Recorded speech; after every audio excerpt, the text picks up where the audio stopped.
On May 21st, 1979, the President of the United States invited a group of federal employees to meet with him in the Cabinet Room of the White House. This group of men and women, representative of all departments and employees, asked the President about retirement issues, the 5.5% pay cap, employee morale, ethics, the issues of concern to every federal worker. First of all, I would like to welcome you here to the Cabinet Room. We had a meeting this morning with some of your bosses, and we meet here every 2 weeks with a full cabinet and the major agency leaders. And then in between I have important meetings like this when we discuss matters of domestic and foreign consequence to our nation. Today, however, is a special occasion for me to have a chance to meet with a broadly representative group of career civil servants in our government. You have been chosen, I think almost every one of you, perhaps everyone, because of outstanding achievement, and you've received awards for a special contribution to making our own federal government more effective and more efficient, and a greater credit to me and to the country. I think it's accurate to point out that in the last 2.5 years I've been privileged to be part of the system which represents the American people in our government, and I've recognized with a growing degree of appreciation the high quality and dedication of the overwhelming majority of people in the civil service system and in administrative positions as well. We are in a time, I believe, of concern, some troubled feeling on the part of the American people about energy, about inflation, about peace in the world, about taxation, about ethics. And you and I are partners in trying to address these troubled times, to meet the challenges, and also take advantage of the exciting opportunities that we have to make a great nation's government even greater. American people are concerned about some of the things in government. When I campaigned around the country for 2 years, most of the expressions of concern about waste, red tape, overregulation often came up in town hall meeting type formats from government employees themselves. And those who work for government out in the field, actually delivering services to the people of America, see in a much more vivid way than the average citizen in private life that any such defect in the government ought to be rooted out. And I have tried since I've been in this office to form a partnership with you. When there is waste, we want it to be eliminated. And almost all of you have contributed substantially and have been rewarded for your contributions to elimination of waste. We've tried to reduce the red tape, get rid of unnecessary regulations. And on the rare occasions when there is fraud in government, I've tried to form a partnership with you to root out that fraud.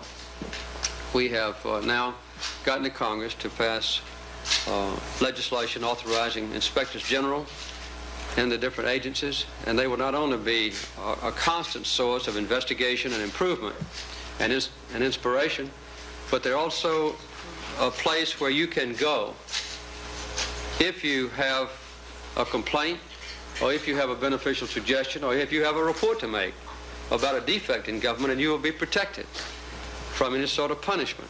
I think we need to have some protection for whistleblowers who come forward in a courageous way and say, this is wrong in our government. This is something that's been a defect for a long time, and I want it rooted out.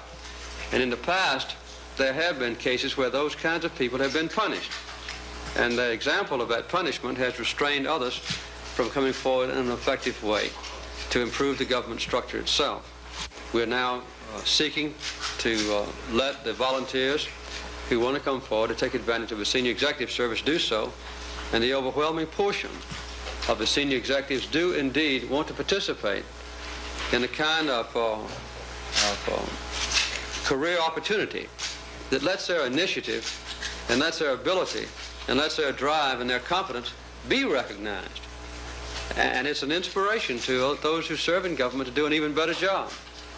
And I think that Alan has been very pleased at the vast percentage of those who do have that opportunity to want to leave the security which they formerly had when everybody moves in lockstep, no matter who does a good job and who doesn't, to the kind of competitive world where excellence will be indeed rewarded.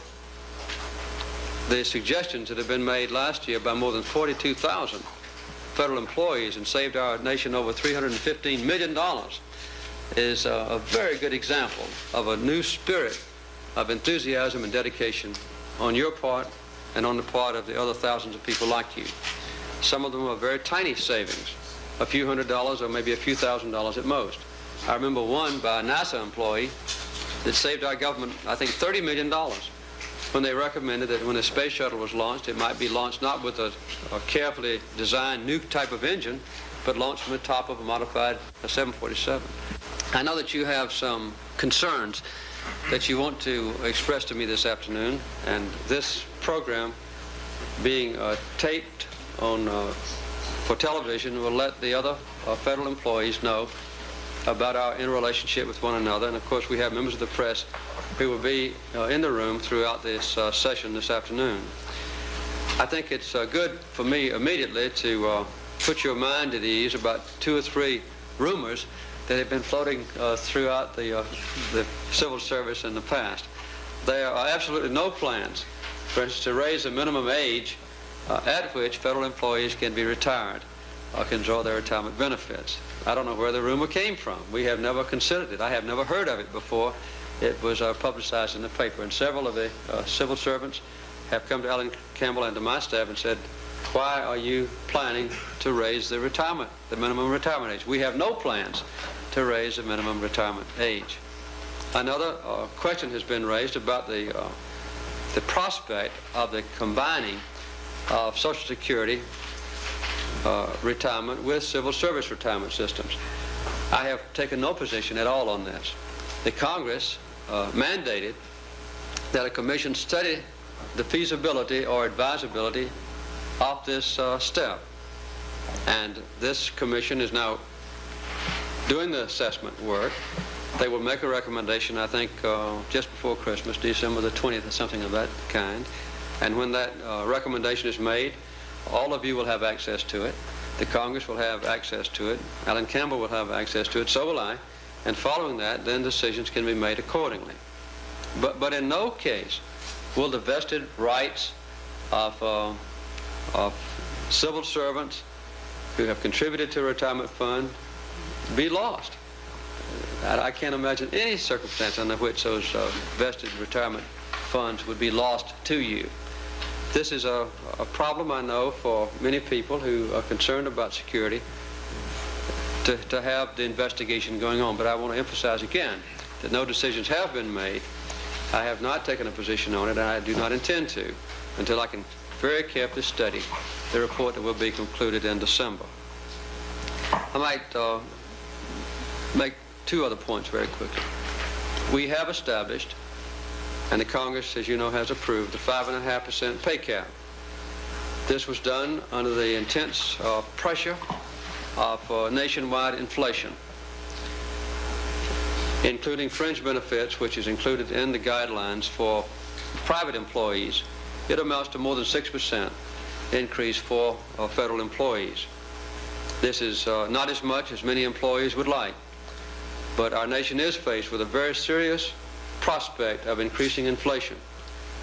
As you well know, the members of the cabinet, my own senior staff in the White House, have taken 0 increase, not 5.5 or 6%, but 0 increase. And I firmly believe, in spite of the fact that some might not like the idea, that we in government ought to take the initiative in trying to constrain inflation. And a 1% difference between what the federal employees get and the maximum limit under the voluntary wage guidelines, I don't think it's too great a sacrifice to make to provide an example and also to let the people who support us with their tax monies have confidence that we ourselves are willing to take action to control inflation in a time of trouble and challenge for our nation. The other point I'd like to make is that we have now under preparation, a proposal to reform the compensation system.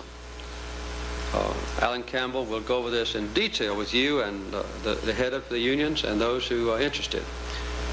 We must take action of this type in order to protect the comparability system. Otherwise, we're going to be back in a position which the government witnessed many years ago, when every year the Congress would decide whether or not to give a certain salary increase. And to bring the federal employees' pay scale into an accurate, comparable situation with employees in private business and industry is a very important challenge for us all. I'm determined to bring this about so that there will be stability, credibility, and predictability in the establishment of pay levels for federal employees in the future. Let me close by saying that I'm grateful that you would come. I recognize among you superior achievement, and because you are here, and because your own fellow workers know what an excellent job you have done, I know they'll look to you for advice and counsel and a report when you return back to your own jobs. We've got an outstanding nation. The people look to us for leadership. In the past, and even now, they have sometimes been disappointed. I get my share of the criticisms. When the people are disturbed, you'll have to share those criticisms with me.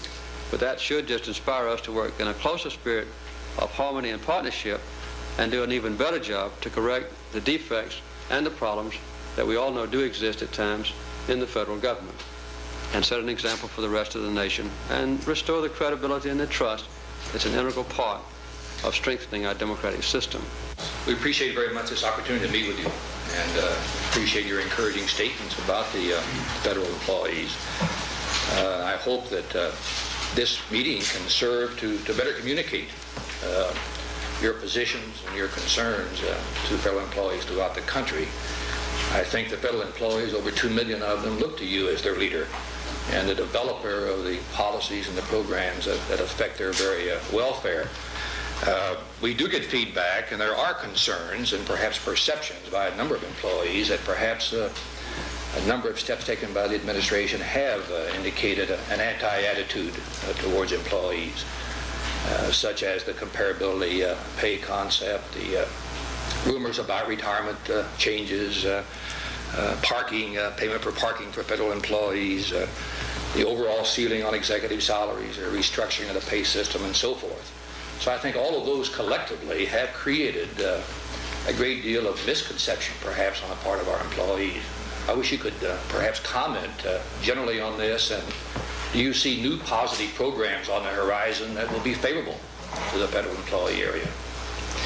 I think many of the things that we've already done have been indeed favorable. I don't think anybody would deny that the new civil service legislation is favorable. It does provide more competition, and it does provide, at the same time, a higher incentive for superb performance. But those are the kinds of characteristics that ought to pervade the feeling and the attitude of every employee, including the President of the United States. And it commensurately provides a higher degree of reward for those who are highly qualified and who are highly motivated and who do superior work. In my opinion, that is a major step in the right direction.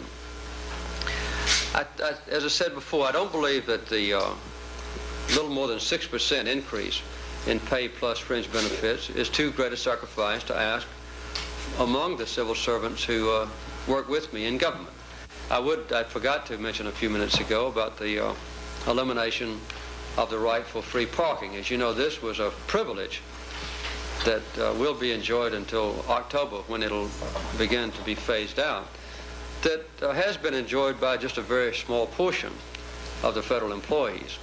And in a time of energy shortages, in a time of need for the conservation of energy, in a time of very high air pollution, I believe it's a proper decision to have the federal employees on the same basis as private employees, paying a very modest amount of parking fee, which would be an instigation to the sharing of an automobile by several employees, where most of them now come in, as you know, one person in an automobile. And also it'll tend to make the use of a new rapid transit system more effective and more attractive. But I don't have any apology to make for that. It's something that's not highly popular, but I don't think it's an unwarranted sacrifice to ask.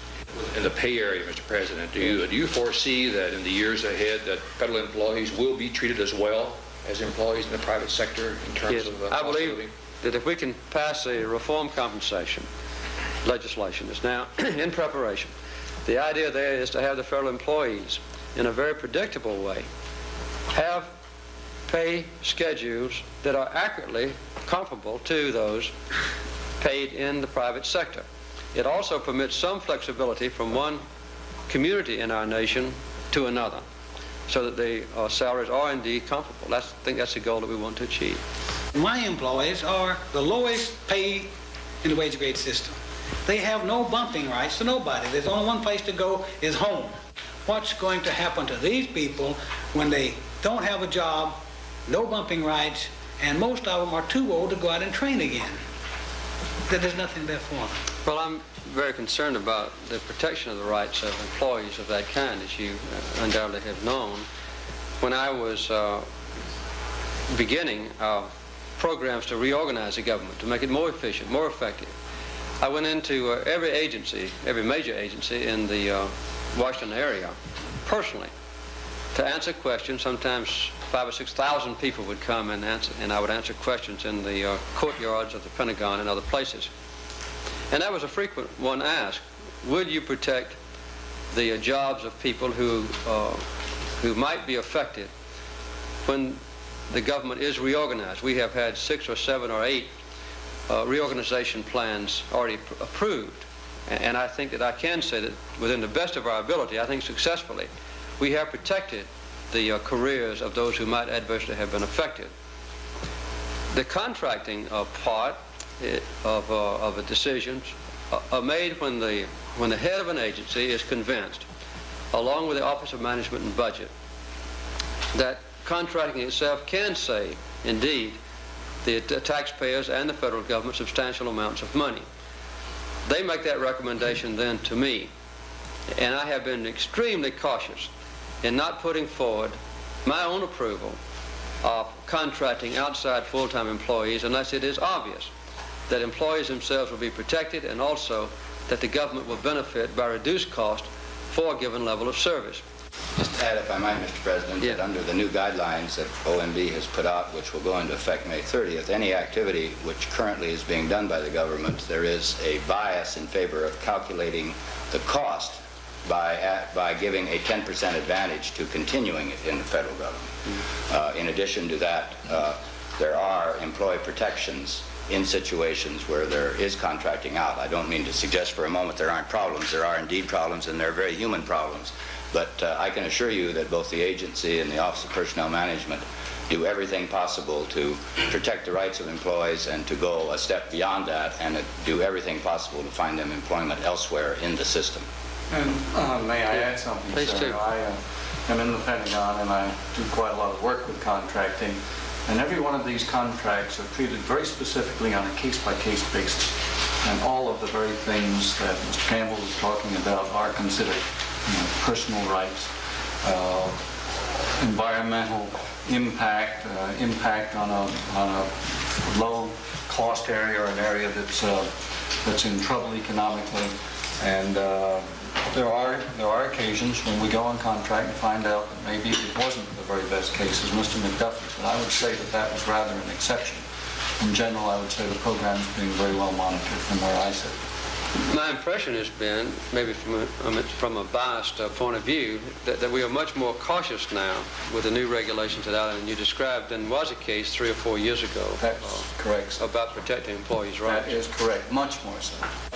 You mentioned the word ethics.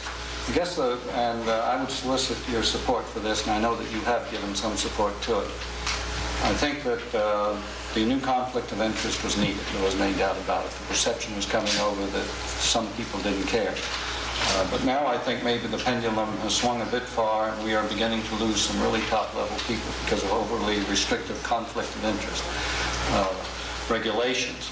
And I would suggest, sir, that I'm concerned that in the future that we may deny ourselves some very good people because these folk will be afraid that the very things they will do in government will preclude their following through with a career outside of government.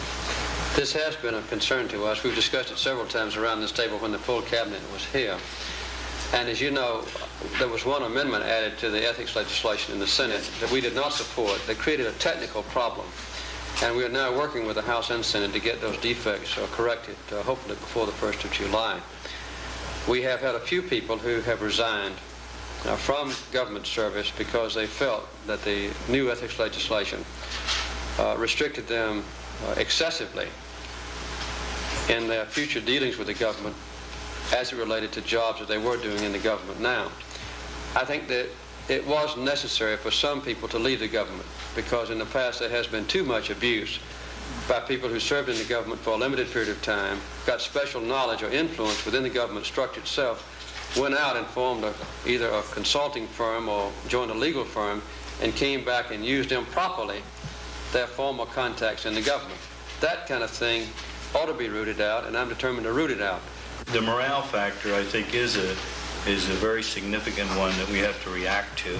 I don't know of one situation where we've gotten favorable publicity other than to the degree that I think they should than when we got on the shot to the moon. And it's unfortunate we're not communicating to them the real good that this government does for our people.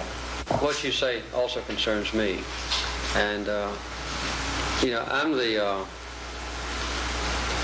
the representative of the employees of the government, and I'm the top employee in the government. I would say, not quite facetiously, that anybody who thinks they're being criticized as an employee ought to pick up the newspaper every day and compare the criticism they get with the criticism I get every day. I don't object to it because I know that constructive criticism can make us do a better job and correct errors in government or defects in the government that we might not otherwise have known about. The thing that I have tried to do is to acknowledge freely that there has been, say, excessive regulation, excessive red tape, excessive waste, excessive bureaucratic confusion, and on rare occasions, excessive fraud. And to point out that the rooting out of those things is not by me against the 2 million federal employees, but it's me along with the overwhelming proportion of those federal employees, all of us trying to improve the government mechanism together. In other words, it's not me and the public against the federal employees, it's me and the federal employees as partners trying to make the federal government better. And I very seldom make a speech anywhere in an agricultural area that I don't point out the improvements that have been made in agriculture. Year before last year, again this year, we're setting all-time records, for instance, in the export of agricultural products to foreign countries. This is something that everybody knows I didn't do, but this has been done by the superb professional economists and advisors and foreign sales experts within the Department of Agriculture. So I think there is a great deal of natural appreciation for what federal employees do. And the thing I want to do is to make us all not be satisfied, not wince or cry aloud when we are criticized, but say we're trying to correct those defects, and we're trying to make it so that we are not subject to legitimate criticism in the future. But I'm very pleased at how we have been courageous enough to tackle some problems that have long existed in government. And I believe that we have begun to convince the American people now that we are trying to root out those few instances of fraud, and that we don't try to cover up or hide those instances because we ourselves might be embarrassed. It is somewhat of a reflection on me as president, having been in office for 2.5 years, to find that there's a person in the General Services Administration who is violating the law. But I would rather root that person out and let the public know we're rooting him out than to leave that person there. Sure. And if I get part of the blame, I'm just willing to accept that. And I'm sure that most of the civil servants are in the same category. Sustained personnel ceilings gets down to a point where it becomes not the positive, it becomes detrimental. I'm sure the government wants to do it where it's the most efficient, but but sustained personnel ceilings is a real burden, and I think that that area needs to be examined very thoroughly. I agree to some extent. Let me give it to you from my perspective. I have tried to restrain the growth in total federal employment, but I've tried to do it in such a way as to eliminate excessive employees when a normal attrition takes place in areas where they're not needed. And then if we save 200 employees or 2,000 employees, if we can increase the number of agricultural experts who sell American grain overseas, Amen. That's a good change, right? That's right. That's the kind of thing we're trying to do. But we have not cut down overall levels of employment. We have tried to maintain them constant, but we've tried to focus the need and fill those needs, and we've tried to eliminate excessive employees where they are not needed. I can't deny that sometimes we make a mistake, and sometimes the impositions are arbitrary. But I have really tried to look at it personally. Obviously, I have to take the recommendations of the head of your agencies and also of the Office of Management and Budget. But I get involved in it personally and try to make the best judgment I can. Mr. President, I feel that many federal employees are concerned about health insurance, health benefits. Specifically, will the new health insurance plan contain a clause to cover dentistry? The high cost of dentistry is not covered in the most health insurances that we have in government. Has any provision been made for that? Should I respond to that? I think I'd better let Alan go. Please do. Yes, we are working with the carriers now about the possibility of including dental coverage in health plans. One of the difficulty is that dental coverage is very expensive, and health coverage in general is becoming much more expensive. We hope hospital cost containment will help in that regard. But in order to include dental coverage, there would have to be a very substantial increase in cost of health insurance to both the employees and to the government. We are now looking very hard to see if there can be some cutback in some of the medical coverage in order to include dental. Then the employee can make a choice of the kind of package that he or she may want. We're very aware of it. We hope very much we'll be able to accomplish it, but within what we think are reasonable costs, it's going to be very difficult. I'd like to get back to civil service reform, which I agree is an effective step forward. One major concern I've run into is the merit pay implementation. As a personnel director, I'm responsible for seeing that it's implemented effectively, but I don't think the employees feel that it can be done fair and equitably. I'd like to know your view, and follow on that. Do you plan to extend recommending merit pay to grade levels other than 13 through 15 supervisory and managerial levels? The concept of the civil service reform laws was understood by me fairly well when we had the debates, and when I met with the congressional committees, and when I went out and met with all the employees in different agencies. And I think that the idea was to try it at those particular pay levels first and make sure that we did have a smoothly functioning program before we extended it to other pay levels. I think Scotty Campbell, again, who sits in a biased position, might very well come in on what he sees as the problems in implementation and prospect and already discerned, and maybe you could meet with Scotty later to see if you have any particular cases where you don't think it has worked effectively. You could discuss them with him. But Scotty, would you respond to that? Yeah. Very briefly. First, may I say, to reinforce what you said, Mr. President, about the senior executive service, we are delighted that of the over 3,000 who already have agreed to join, only 7 had said no. This is in contrast to the predictions we got during the period of passage, and I think speaks very well for the federal employees at the top. They are willing to take risks. They are willing to be measured against their performance. And on the whole, I would argue that is demonstration to the public and to all of us that we have a group of top managers in this government that are willing to put their jobs on the line. In relation to merit pay, there's no question that since we've not had performance appraisal in the federal government that amounted to anything, there's a great deal of concern among those at grades 13 through 15. My own judgment is that we are making good progress. Many of the agencies are now giving training in how you do performance appraisal, and my guess is that, like the senior executive service, after people get through the first fear of change, that there will be a general acceptance of it. But it is difficult. It's going to take time. The private sector people tell you how difficult it is, but none of the major companies are thinking of abandoning it, because if you don't have performance appraisal, what do you base decisions on? And that means you make automatic decisions and you lose what we hope will be brought out of it.